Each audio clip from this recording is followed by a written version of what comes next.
Okay, so today is a Tuesday, November 15th. Now, a week or so ago, I was wrong in telling you the number of days left. I had finals week a week off. It's actually, what is it, the 8th through the 16th or something like that, whatever that week is, so. Hmm? It would be nice, but yeah. You want more time? Come on, it's only a 5-page paper, right? It's not a 10-page paper. It keeps you up at night? Well, that's good. So we got, after today, we got 6 class periods left and then finals, okay? Now, we'll talk a little bit about that. The finals, we're gonna do quick presentations, okay? I usually limit it to 5 minutes. This is a small enough class that we could extend that a little bit if you guys wanna talk a little bit longer, but try to shoot for about a 5-minute presentation, okay? Should you have some visuals? Yeah. They should be an accompaniment, right? I mean, they shouldn't be your dominant thing. I don't want you sitting up here just clicking things, right? You should have a few, 5, 6, maybe 8, slides. If you're going to use PowerPoint, you can use other visuals as well. You may want to use just Excel. Maybe you can put some charts up there or something like that that you could do in Excel. Okay. So either way you want to do the visuals, that's fine, but you should have some. What should they be? Maybe you're going to put some things on there about the growth of your company. A little chart on, here's the sales, great, okay. Here's the growth in earnings per share, something like that. Maybe the balance sheet, if that's exciting in your company that they're reducing debt like a son of a gun, maybe you want to put that up there, that's great. Whatever the case may be, just pick out a few things, this is my opinion, I guess anyhow, that you think warrant a little extra coverage, right? And so you put it in there and it shows up and it's good, okay? Questions about that? The paper counts for the biggest part. The presentation is, it's a decent part of your grade. Don't not show up, right? That'll hurt you tremendously. But the presentation's a smaller part. I'm trying to say, don't stay awake at nights worrying about the presentation. If you show up and give your presentation, you'll probably do okay, right? So don't get too excited about that. Write a good paper. That's the first and foremost. The thing I like to say about presentations is don't just write it all out and read it. Nothing worse than having somebody come up here and just kind of read their presentation, right? You should make some note cards. If note cards is your thing, that's fine. Something like that, a little sheet that gives you some points, but then talk to us and convince us, right? That's mainly what you're trying to do here is sell us on whether or not we should invest in your company. It doesn't have to be that we will. Some people, your analysis may say, I don't think so. No, I'm not going to invest in this company, and that's fine. There's nothing wrong with that, right? I think I told you guys I did a similar paper in my master's program. It was on strategy as opposed to on finance, but similar type of a thing, and that was my conclusion. It was a company I actually had some stock in, and my conclusion was I shouldn't own the stock anymore. I sold it. The financial crisis of 2007, 8, 9 hit. The company basically went broke. It got bought out by another company. So I was like, boy, that was a good thing. That was a good. I'm glad they assigned that paper. It made me realize that maybe this wasn't a company that I wanted to be invested in. So that's the purpose of your examination here or your paper is to do that type. Yeah, Colin, question.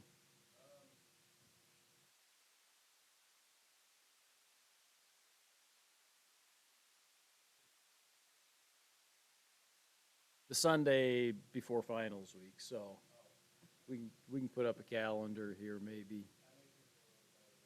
Yeah, so that's like the 8th or 9th, something like that. Oh yeah, yeah, yeah. It's like the 8th or 9th then I think is something like that for. Yeah. Yeah. Well, there's nothing wrong with spending a little time on it over Thanksgiving break. I like the idea, and it's the reason I asked you guys to write an outline, is because I like the idea of expanding your outline, especially in that financial portion, do some looking at that and saying, oh, this is where I need to really expand this paper, because that's what should dominate your paper, right? Out of 5 pages, that ought to be 2.5 or 3 pages of your paper should be devoted to that financial analysis. The other stuff's more kind of, it's the introduction and conclusion, obviously, that we should have in any good paper that we write. And then the other stuff is more some background information to give us, give the reader an idea of what this company is about, so they don't go in absolutely cold, right? When they start getting into that financial stuff, they get a little better understanding about it. So one thing about, as and I'll address your question that you sent me in the email, so it's easier than typing up a long response, but as I go through and correct like your introductions and conclusions and those things, you find some of my comments are going to be absolutes. If you misspell a word, fix it, right? If you left out something in the introduction, you forgot to summarize all the things, you got to fix that, okay? I'll make some comments too that are a little more, subjective, that are, well, and It's done. It's done. I'll try to push you. You keep saying it's not right, and I'm like, I don't know what you want then, because I've done what you said you wanted. Well, in response to your question there, I think at the end, Mary Ann made her recommendation, and she goes, yeah, I would buy Lockheed Martin, and we can take a look at Lockheed Martin today, maybe for a little bit, or in a little bit. Was that incorrect? What more did you? That was a little bit one of those subjective comments that I say, I think a little bit more would make it better. And what I said, I think in my comment, maybe I didn't express myself well, but it was that your recommendation ought to be based on something that's in, or some things that are in the body of the paper. And you may not be there yet, okay? That's fine. You may not, because maybe you haven't finished your research yet, okay? And so, rather than just saying at the very end, I recommend buying this stock because it's wonderful, I think that, they have a good history of growth of earnings, those types of things, okay? And identify those in that recommendation, in that conclusion, okay? Yes. Some of the facts that are in there. So basically, Yeah. just expound more on that one sentence. Yeah, probably, yep. And you got a lot of research yet to do, on the financial part of it. And again, maybe we'll take a look at Lockheed Martin and take a look at some of those things, Okay. Is I that, get told I use too many words. I'm already at my 5 pages, and you tell me you want more, but you specifically said no more. What do I take out? So,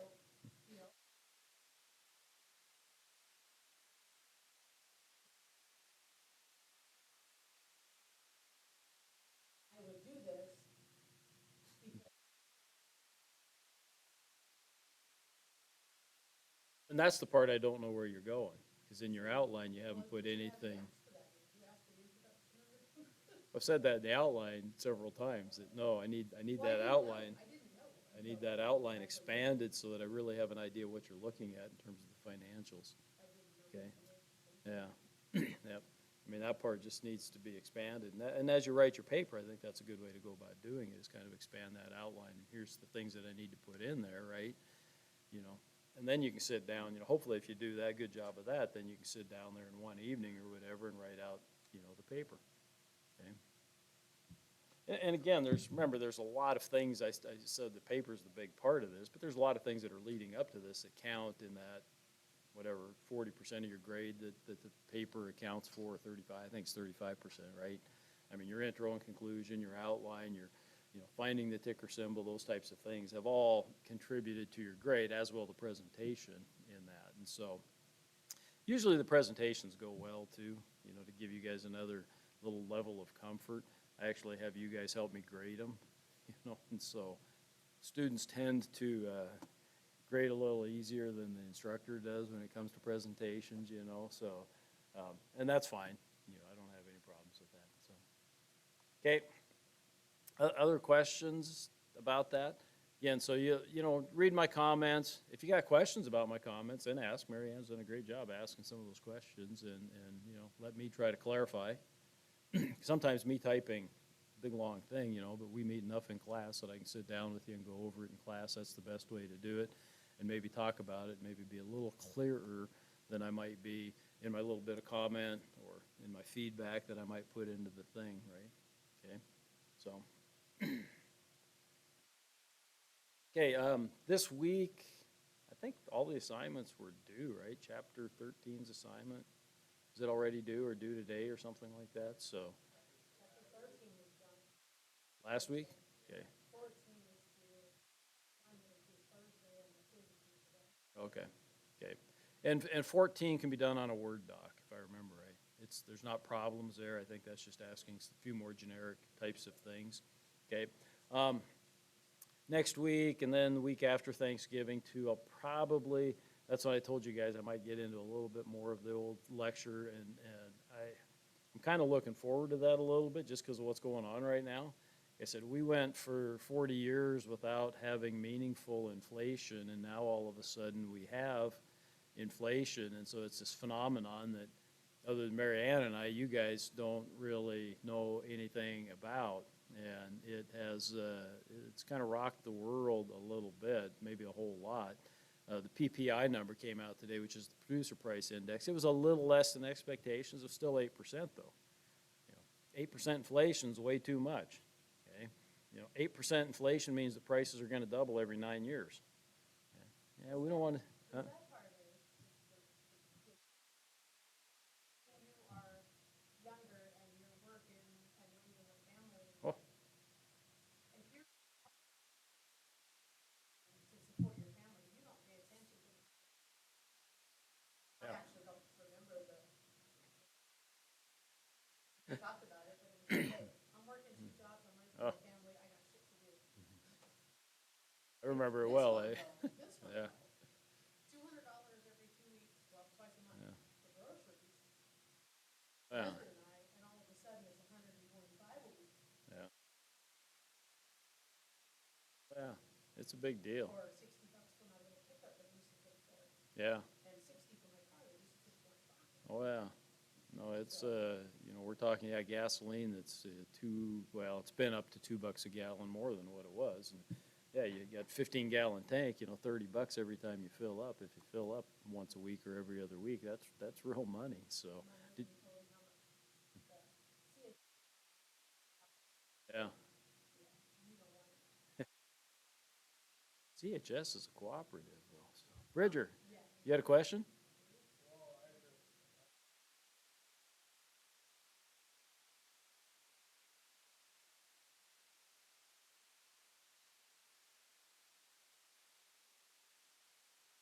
Yeah. No, exactly right. And wages haven't quite kept pace with inflation. My guess is that they'll do some catching up over the next couple of years. I think inflation's going to moderate a little bit. You'll hear different stories, and part of that is just because of the let's call it the comparables, and that means that inflation's been around now for about a year, and so this month we're comparing prices to a year ago when prices were already up. I don't think prices are going to come down. They will in housing. Housing has started to already decrease. We're seeing some decreases in housing. That's because at 7.5%, I think the 30-year mortgage was 7.3 or something like that. You can't afford the same house that you could afford 2 years ago when interest rates were 2.5%. Think about that 5% difference on a $200,000 mortgage. That's $10,000 a year. $800 a month, extra payment that you'd be paying. That's just rough math off the top of my head, back of the napkin type of stuff. But that's, Bridger too, that gets back to, you can't afford the things, obviously, that you could afford 2 years ago, And so house prices will necessarily have to come down. And that tends to, maybe that's a leading indicator, and we'll start to see some of the other things come down. But we'll save that. We'll have that discussion a little later. Let's look at it, a couple more companies here, maybe one or two more, we'll see. Brandon said he's picked Vista Outdoors, which makes outdoor equipment, like I think ammunition. Don't they own some of the Remington? Yeah, they bought out Remington, and partly that was because Remington filed bankruptcy, didn't they, after that lawsuit or settlement? Yeah, yeah. So we might see some interesting, I don't know how long they've owned Remington. I think it's only been a couple of years, so. Yeah, so we might see some interesting things here on their financial statement. So, if we look at the income statement, oh, look at that, so big declines up until March of 2020. Well, what was going on? People couldn't get out and about very much, maybe. It might be COVID related. Nice big jump ups here, right? So this could be a company that was really affected by COVID. I don't know. They're going to tell us in the annual report what the management thinks anyhow was causing the decrease in, the sales up through then. So, although, it wasn't until, their year end is March. And so really this was the start of COVID right here. So actually during COVID, their sales had a pretty nice increase. Yeah. Yeah. During COVID, people were getting out and about maybe because outdoors was a big thing and people were trying to get out and about a little bit. So, yeah, yeah, yep. And there was some cash, yeah, and there was some cash available too. We were getting lots of subsidies and those types of things. Cost of revenues, what have they done? Again, sometimes I like to flip it over. This would be an industry that would have a high cost of, they're manufacturing something that's fairly high ticket. It's what do we got? Shopping goods, specialty goods, shopping goods, and convenience goods. This is maybe somewhere between specialty and shopping, right? And so it's probably going to be a little higher cost, as opposed to Apple, which makes little itty bitty phones that have really low cost, right? And here's a nice number though. Look at that, their cost of revenues have come down, and sometimes that can be product mix. Maybe they're selling some different products. Maybe they've also been able to increase prices. Maybe that's why their sales have gone up. I don't know. Again, I like to just kind of speculate about these things a little bit, and then I like to open it up and read and find out what management actually tells me what actually happened. But it's kind of nice to guess a little bit. So gross profit, boom, boom, boom. Nice big jump up here, though, right? From here, from 2020 to 2022, we've had a nice increase there. It's tripled. Their profit has tripled, so that's pretty good. Their SG&A has, stayed the same. It went down as sales went down a little bit, but it's come back up a little bit. But still, their SG&A is about the same as it was in 2018, and yet their sales are, $700 million more, so that's not bad. R&D expense, roughly they just invest the same amount kind of year after year for the most part. Again, operating income, look at that. Big jump up here. So the last year or two has seen a nice increase. What else has happened in the last, say, year and a half that would make gun manufacturers and ammunition manufacturers a little more happy? Anytime you elect a Democrat for president, and I'm not being political here at all, but because they tend to be more in favor of gun control, whenever you elect a Democrat, people head to the sporting goods stores and start buying guns and ammunition because they're afraid that there's going to be some limits put on those things. So, okay, so that could be the reason too that we've seen big increases here. It may not be COVID related at all. It could be, could be political related, just related to the politics. You could go back and you could look at Obama and his years and what happened to sporting goods then, and then Trump gets elected. And everybody just kind of, when Republicans in there, or people that aren't in favor of gun control, everybody kind of relaxes a little bit. They don't get quite so worried about it. And I would guess too, they've had some good pricing power. For how long were the shelves empty of ammunition? You'd go out to North 40 and you couldn't find ammo for nothing. Now their shelves are pretty full the last few times I've been out there. So I even bought some 17s, so I was pretty happy I was able to get some of those. Got to get ahead of gopher shooting season for next year. So anyhow, interest expense, not a lot going on there. It looks like they've decreased it a little bit. so maybe they've cut their debt down. Rates, rates stayed relatively low during that period of time. Net interest expenses, same thing, so they don't have any investment income is all that's really telling you. So again, their earnings before taxes, you got a negative, and then it jumps up nicely, right? So they were losing money, earnings from continuing operations. On an operational standpoint anyhow, they were losing money, and in total, they were losing money, right, till these last couple of years, so. Yeah.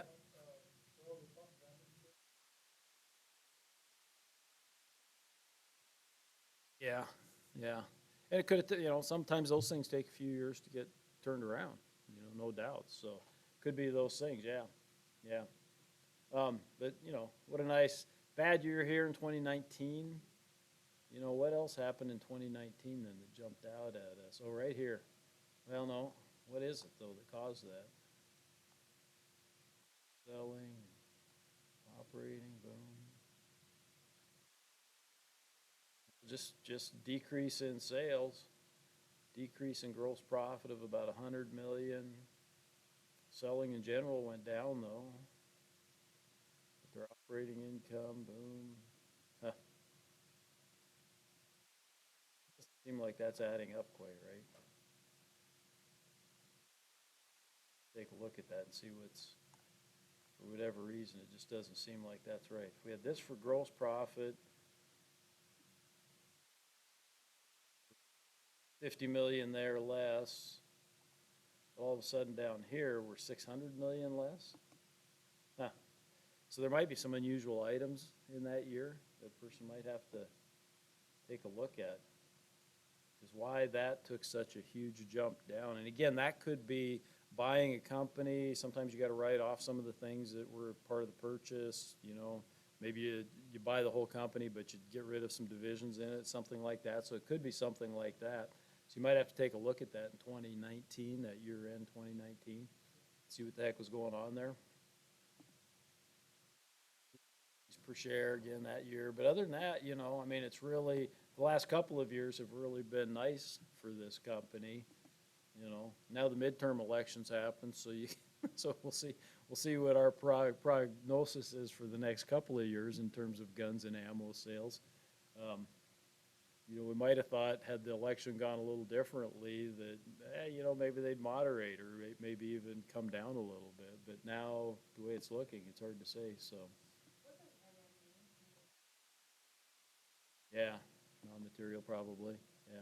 So that's because they didn't make any money, right? So they didn't make any money, so they didn't have to pay any income taxes those years, okay? So we'll take a quick look at the balance sheet too.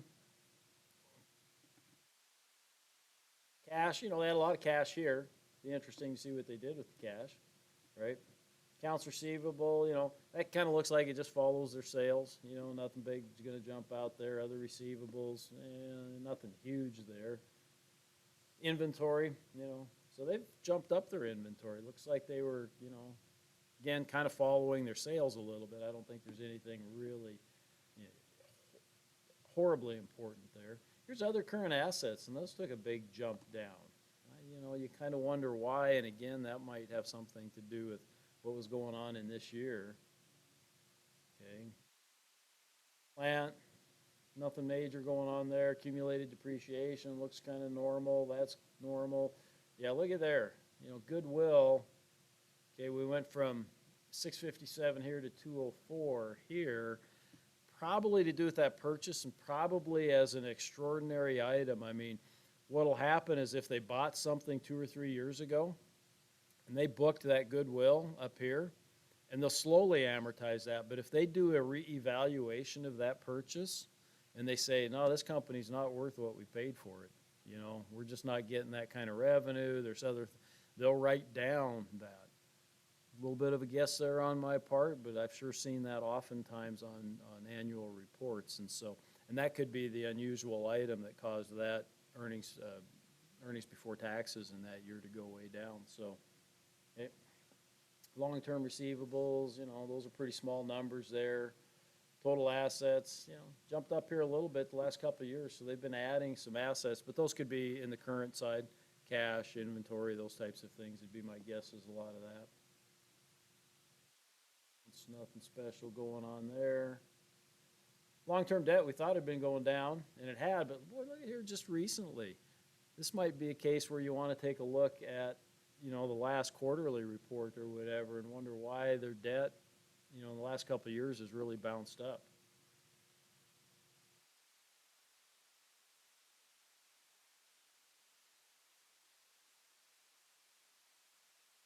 Brandon had to get a phone call. Oh, yeah.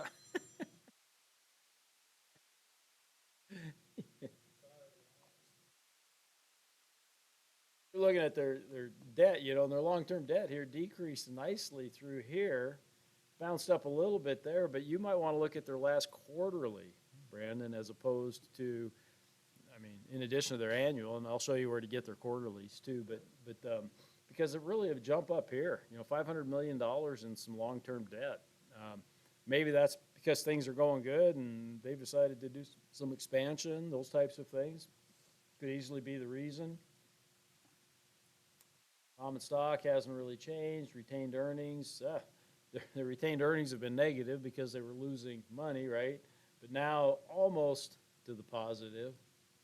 Negative on the treasury stock, comprehensive income and others. So total common equity then, boom, went down, but now it's rebounding a little bit. Shares outstanding, have they bought back a little? Maybe in the last year. Book value, tangible, trying to see. We talked about the tangible book value per share. They take the normal book value and they take out those intangible items and they calculate that. So that's just about always going to be less, and quite a bit less in some cases. They've hired quite a few people. But all the people at Amazon's going to lay off, they can go to work making guns. Twitter or Facebook, Meta, it's called that. Cash flow, I don't think we're going to see a ton here. They sold an asset here again in that 2019. That almost makes me wonder then if they sold something, a piece of a company, something like that they had on their books as being worth this, and maybe they had to take that loss, and that's why they had to write that off as an unusual item. Sure, worth looking at, and there it is right there. So yeah, whether it's an item they sold or not, this is telling us exactly what I was saying, that they wrote down some assets. Okay. And again, my guess is that that's something that they purchased that then they reevaluated, took a look at it and said it's just not worth what we have on our books, and so we're going to write that down. Okay. And some of those things, I should tell you too, it gets to be a little complicated sometimes because some of those things are required by the SEC, but that write-down might not help them in terms of taxes, interestingly. I don't know that. There's a difference between the SEC reporting and the IRS reporting. Where that makes a difference sometimes is in the taxes that they pay, and that gets to be kind of long and convoluted. Take Laura's tax class or whatever. She'd probably help you out way more than I could there. Ooh, look at that. So remember they took on some long-term debt? Cash acquisitions. So they bought something here just in the last, since March of 22, it looks like. And maybe they bought something even last year and then something else this year. Okay. So got a pretty good idea why they took on some long-term debt then. We just need to, again, dig out the annual report and confirm that, right? Long-term debt issued, but they also pay back long-term debt. Okay, so those two net each other out, right? And you can look, they netted each other out until you get to about here when they issued a bunch of long-term debt. Repurchase of common stock. They bought a little extra back here because they had some cash. We saw that. Cash from financing, that's just kind of the net thing. And again, a big number recently. So they bought something, bought another company, bought something. Okay. lot of these down here. I don't get terribly, okay. So it's kind of a look, you got a lot going on with that company, different things that they've been doing. Some of the politics that have entered into maybe their sales and earnings and those types of things. So it might be kind of an interesting one to look at and read some of those comments and, yeah. Okay, let's take a look at the Lockheed Martin. Since you've already written, we should, or think, mostly have it done. We should take a look at it then, see if you're on track.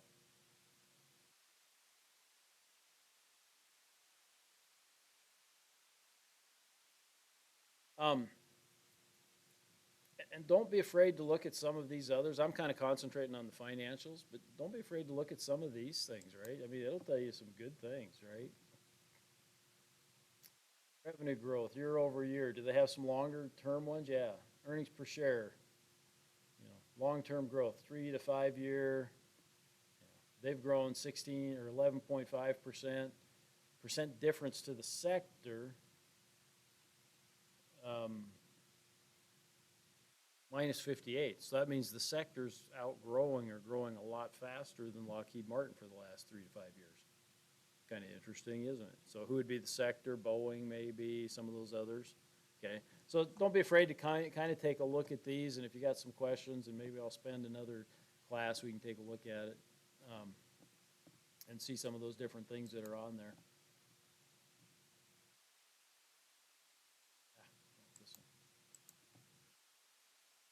They've gone from 50 million to 67 million, right? In when they closed out the year this last year. So nice growth, right? Nice growth.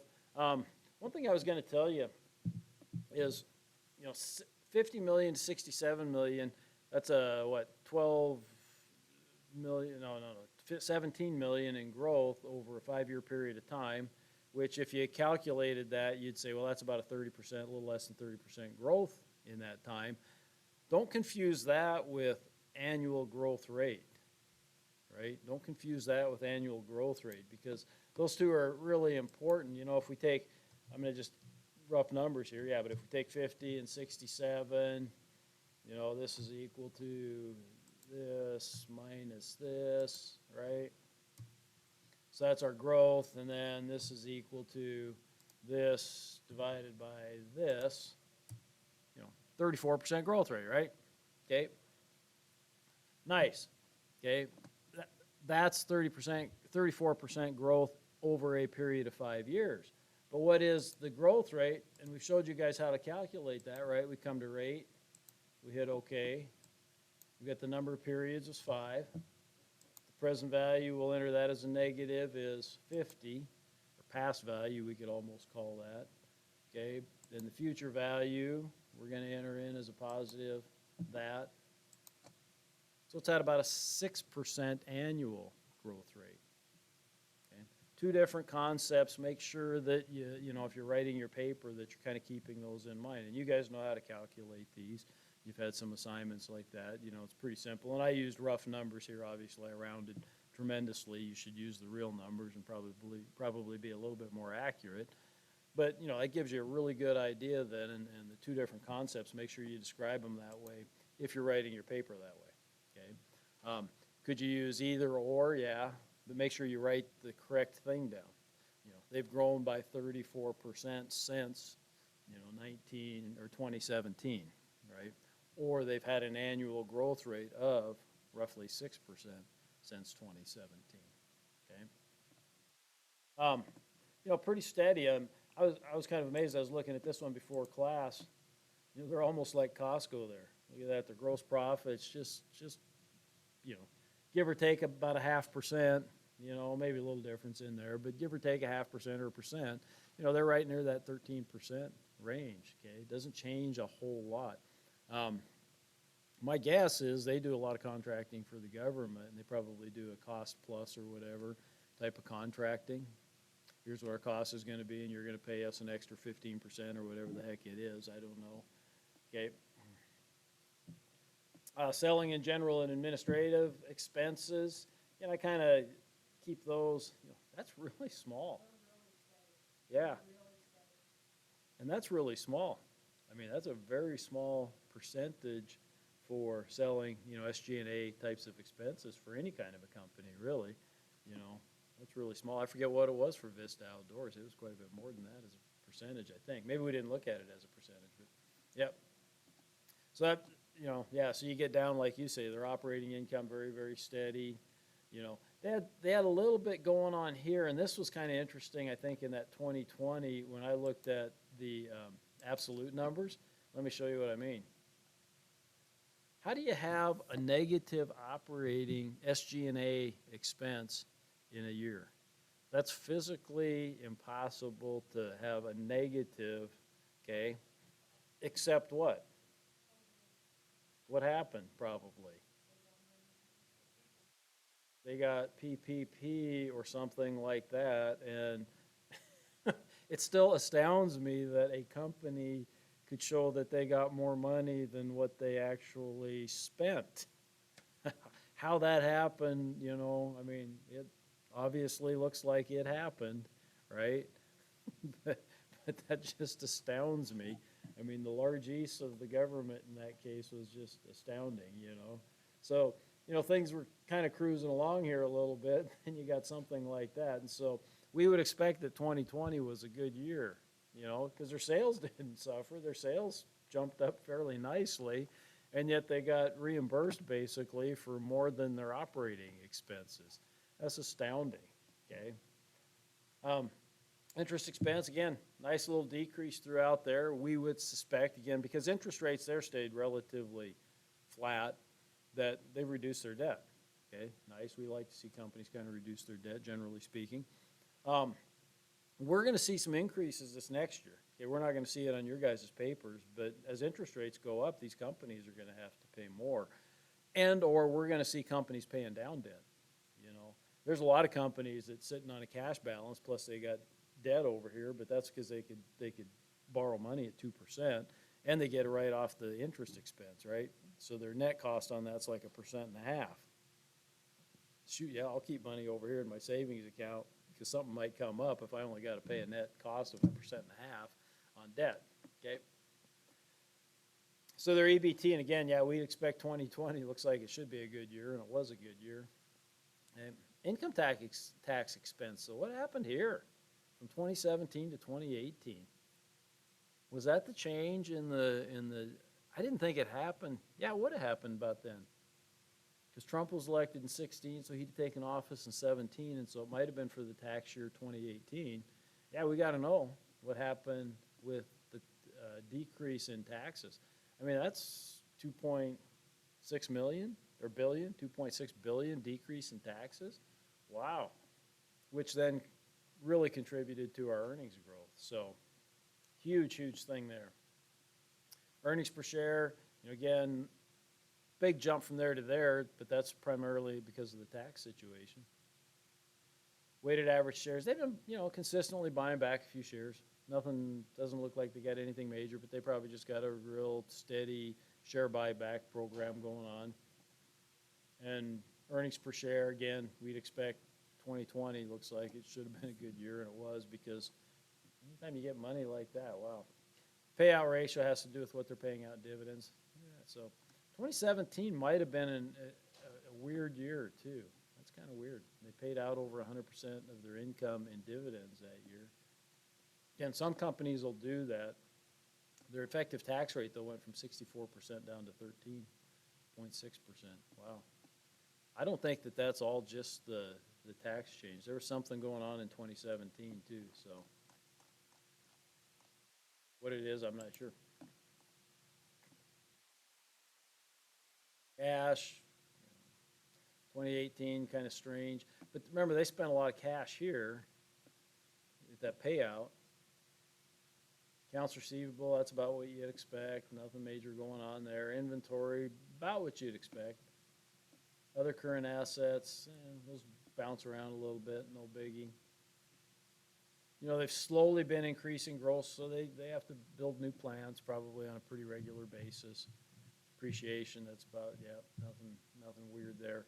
Long-term investments, these are oftentimes when companies just have excess cash. They may be investing in government bond that's over a year. Okay, it's considered a long-term investment, and it'll show up here. So that account can vary quite a bit.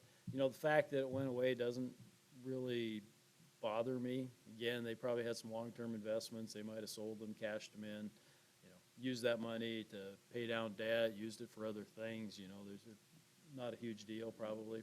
Goodwill, about the same, stays about the same, so not a lot going on there. Other intangibles,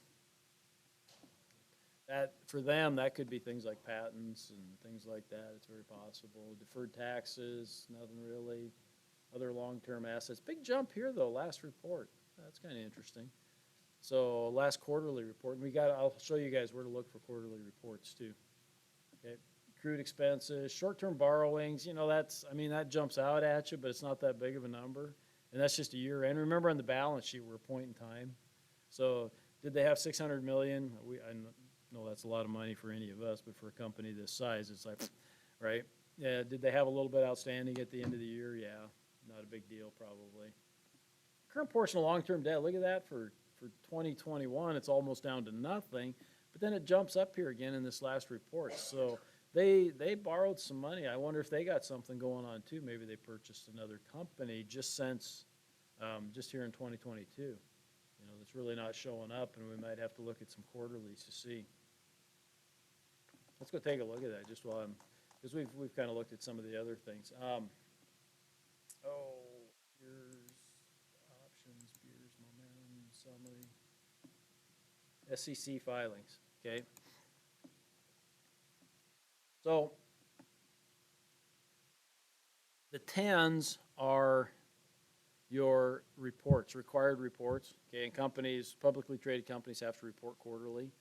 So a 10Q is quarterly, a 10K is an annual report, okay? So if I'm clicking down, if I want to see what this was issued Tuesday, October 18th, that means it was probably for the year or the quarter ending September 30th or 31st, however many days are in September, okay? So I can look at the most recent, and I could go back to, and then I could look at the second quarter, right? Whenever that purchase or something happened, I can look at these, and they're going to look pretty much like the 10K. Boom. It's a little shorter probably. They don't have to put quite as much information in there. Again, you can kind of click on that then, and you could find out what happened then here in 2022 that caused them to borrow some money, that caused their long-term assets to go up, those types of things, right? Okay, so don't be afraid to look at those quarterly statements for this particular year, especially if it looks like something happened, right? Yeah, Colin? Yep. Okay, so I'm going to go back here. And these ones are actually better, this one for Seeking Alpha than the FINRO, and I'll show you why. So I hit summary here.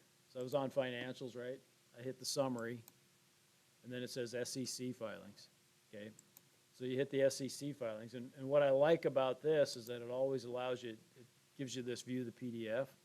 So you can get it on a PDF, and then you can just download it to your computer, and have it on your laptop or whatever. So even if you're on the bus or something, you could sit there and you could be examining, a annual report or a quarterly report and see what's been going on with the company in a PDF format. So it's kind of nice. You could even listen to their press release. Yeah, if you're having problems sleeping, you could turn that on, and actually they can be kind of interesting. So, okay.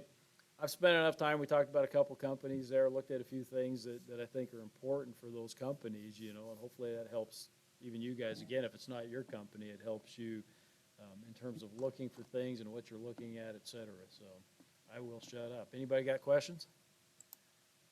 Okay.